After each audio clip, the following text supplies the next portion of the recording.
James Comey is in a whole lot of trouble, and John Brennan is in a whole lot of trouble, these dudes are getting kind of frightened. And, understandably so. I'd be a little stressed out, wouldn't you?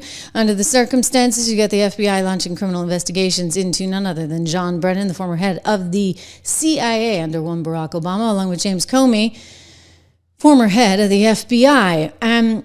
They both seem to have been involved in some rather sketchy stuff. We know the Russia thing. I have reported this ad nauseum.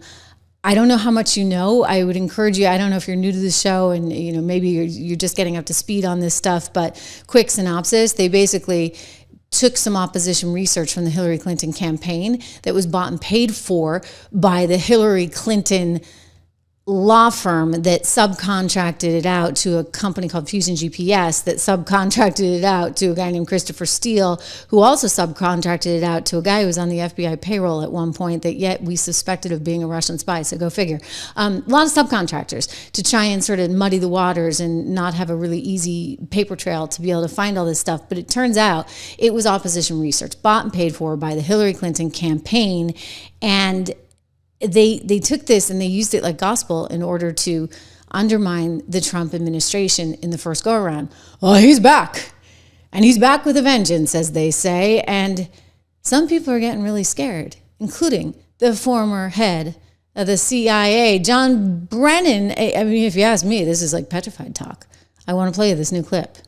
I keep thinking, okay, this is the authoritarian playbook. We've seen this play out so many times. And unfortunately, I think we're seeing it play out. And a number of academics and writers have pointed out, and Carl Schmitt, who was a German jurist, political philosopher and writer in the 1930s, his thesis, which Nazi Germany basically took up, was don't worry about doing something that is ethical or principled or good or right. Do whatever you can to win, vanquish your adversaries, vanquish your enemies. And unfortunately, we have seen that happening overseas. We've seen it in Viktor Orban in Hungary. We've seen it with Vladimir Putin. We see it in China, other places. We see it also in terms of, some of the foreign policies that are being implemented, including, in the Middle East right now. So I really am very worried that what we're seeing now in this chapter of American history is a sad deterioration of, I think, the respect for the rule of law and for our system of government. And if a president of the United States is willing to weaponize intelligence and justice and, law enforcement investigators, and the people who head up these departments and agencies are willing to bow to it, we really are in deep, deep trouble, which was why I think so many people are worried about the direction this country is taking. Like you, you're really worried because you're actually in deep, deep trouble. I don't think the country's in trouble. I mean, okay, let's just start keeping score, shall we? I'm going to go back to Russia. Fake. All right? So, numero uno. Oh, and then you had, I don't know, the Hunter Biden laptop?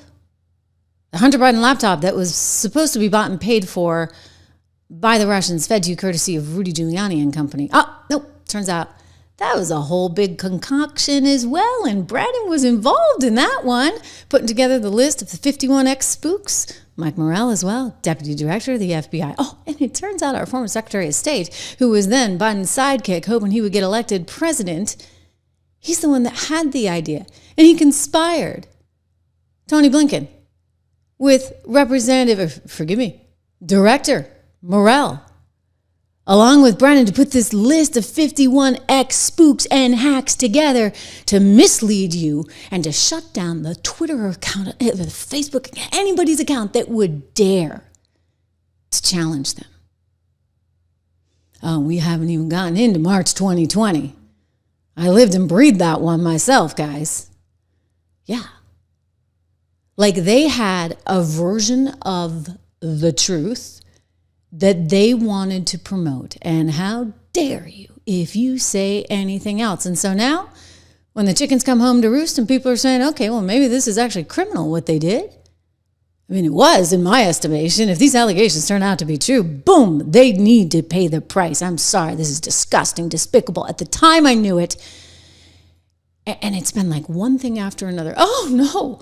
That virus could not have possibly come from the Wuhan lab, despite the fact that they were researching it with our money nonetheless. Murky transactions there too, because you're really going to follow the money through many, many layers. They didn't want you to know that as well. Turns out, despite the CIA being the last holdout, every other three-letter agency came out and admitted, yep, it came from Wuhan. They didn't want you to think that either. I mean, it's actually really sort of remarkable what went down, but yet not, because when you think about it, I want to take you back in time to 2017 when Brennan was being asked about some of this stuff, and he said, and I quote, you're going to hear it, "I don't do evidence. I do intelligence." Oh, yeah. You see, intel is all spin. What you think about someone, what your feelings are. It's not actually rooted in anything true, anything real. Here's Mr. Brennan in his own words. And they try to get individuals, including U.S. persons, to act on their behalf either wittingly or unwittingly. And I was worried by a number of the contacts that the Russians had with U.S. persons. And so therefore, by the time I left office on January 20th, I had unresolved questions in my mind as to whether or not the Russians had been successful in getting U.S. persons involved in the campaign or not to work on their behalf, again, either in a witting or unwitting fashion. And so, therefore, I felt as though the FBI investigation was certainly well-founded and needed to look into those issues. Did evidence exist of collusion, coordination, conspiracy between the Trump campaign and Russian state actors at the time you learned of 2016 efforts? I encountered and am aware of information and intelligence that revealed contacts and interactions between Russian officials and U.S. persons involved in the Trump campaign that I was concerned about because of known Russian efforts to suborn such individuals. And it raised questions in my mind, again, whether or not the Russians were able to gain the cooperation of those individuals. I don't know whether or not such collusion, that's your term, such collusion existed. I don't know. You don't know. He knew. He knew he had a good story and he was sticking to it. He knew that this was a way to take Donald Trump down. Just like, yeah, he knew. Okay, I'm gonna level with you about something. Actually, if you guys watch the show, you may have heard me tell this story before. Don Baca, I wonder if you have.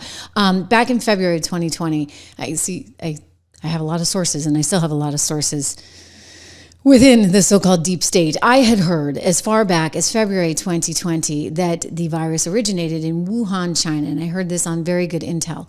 And so this was out there. Believe me, this was out there, okay? So if the nation didn't get shut down really until March 2020, I'm hearing in early February what's going on in the ground and that there had been some scientists that had gotten sick, all right? So this was out there. And nobody was allowed to talk about it. I mean, the deep state was like, I don't know what they were freaked out about. Clearly, I think they were freaked out because there was some knowledge that there had been somewhere, it wasn't a large amount of money, but somewhere around $600,000 that had gone to gain-of-function research, et cetera. And so I think that people were sensitive to that. I remember Trump being asked about it by a Fox reporter who had probably heard some of the same intel I had as late as May of 2020. And Trump's actually, he doesn't lie. Like, I like this about him a lot. He and I once had another source I would talk to quite a bit named Carl Icahn, if you guys know Carl. And Carl's a terrific, another guy from Queens. I like Carl a lot. I mean, he's a hard ass, as they say. But you know what? Carl never lied to me. I've had a lot of hedge fund guys. They'll lie to you because they'll try and like send you on a different trail as a reporter, and so you always kind of have to be, you know. And there are a few people I kind of actually put. It's funny enough, Donald Trump and Carl Icahn in the same bucket. Like neither would lie. Like maybe they would like pivot, but they would never flat out lie. And so often, what gets Donald Trump in trouble, so to speak, it's what I find incredibly endearing and transparent about him. But what gets him in trouble with the establishment is that a reporter asks a question and he tells him the truth.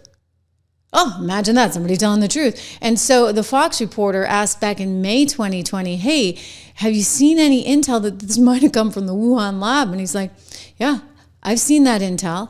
I'll have to pull that clip at some point because he's like, yeah, I've seen that intel. And there is intelligence that suggests that, and we're looking into all things. And oh my goodness, I mean, Dr. Fauci was practically having a heart attack. Right? Like they couldn't believe it. And the next day, Nature Journal or whatever it was said something drastic, and they had some hit piece on him. And the New York Times went in on it, and everybody was like, pounce, all at once. And like he was done. I mean, hey, I know that feeling, right? That was no-go territory.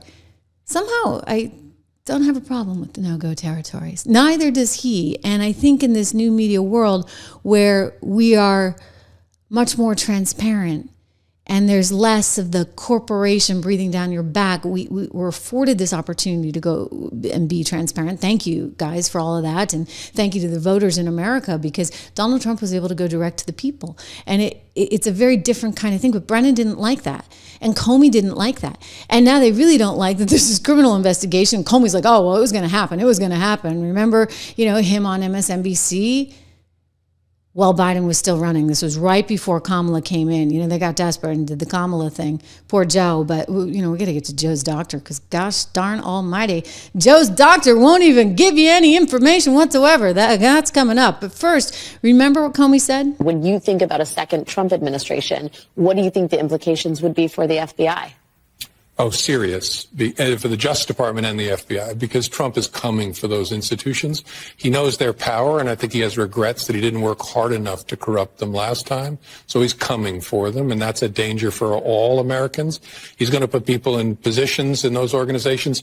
He didn't have all-stars the last time. He'll have the bottom of the barrel this time, but people who will want to do his will, and that should worry every American. This election... Now it just worries you. Okay, just worries you, Comey.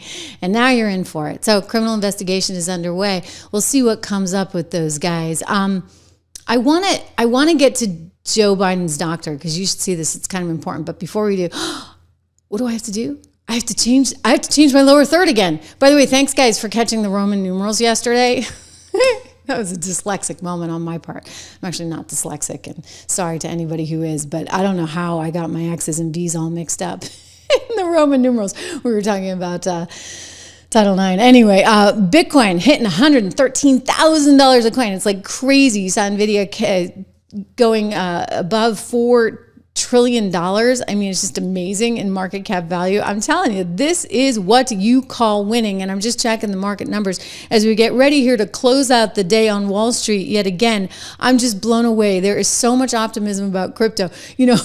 Elizabeth Warren is flipping out. Oh my goodness. I saw a clip of her on Capitol Hill today, just losing it, right? Because she doesn't want anybody having any crypto. She doesn't want any workaround. She wants as much control as she can possibly have. She thinks the Fed's going to give her that. Look at this. Dow Jones Industrial Average up again, another 0.5%. S&P up 0.3%. NASDAQ up just nearly 0.2%. All as Bitcoin hits yet another 52-week high. This is just amazing. I know some of you don't like Bitcoin, okay? I do. I told you to buy it when it was like 50 something. Actually, I was telling people to buy it when it was 12. I wish I had bought it when it was 12. I didn't tell people to buy it. I actually did a whole ton of stories because I was like, this is the most incredible, most amazing, interesting thing. And I was right. So my husband said, in the future, can you just really act on those things? And I said, okay, honey, done. So I act now. I try and really act. And I have acted on Bitcoin. So full disclosure, I have an interest in it. I want to see it go higher. And I also like gold, as you well know. But, this was interesting to me. Do you remember the Winklevoss twins? They had a part in the Social Network movie. They were like the original creators of Facebook, and they were great rowers. And I know this because I come from a rowing family, and they have a company called Gemini, get it, twins. And they have Bitcoin wallets and crypto wallets. Well, they also just introduced a credit card that costs $0 a year to have and gives you rewards back in Bitcoin. Okay, hear me out for a second. You get actually $200 too after you spend a certain amount. I think it's $3,000 on the card within the first 90 days. So you can get $200 in Bitcoin.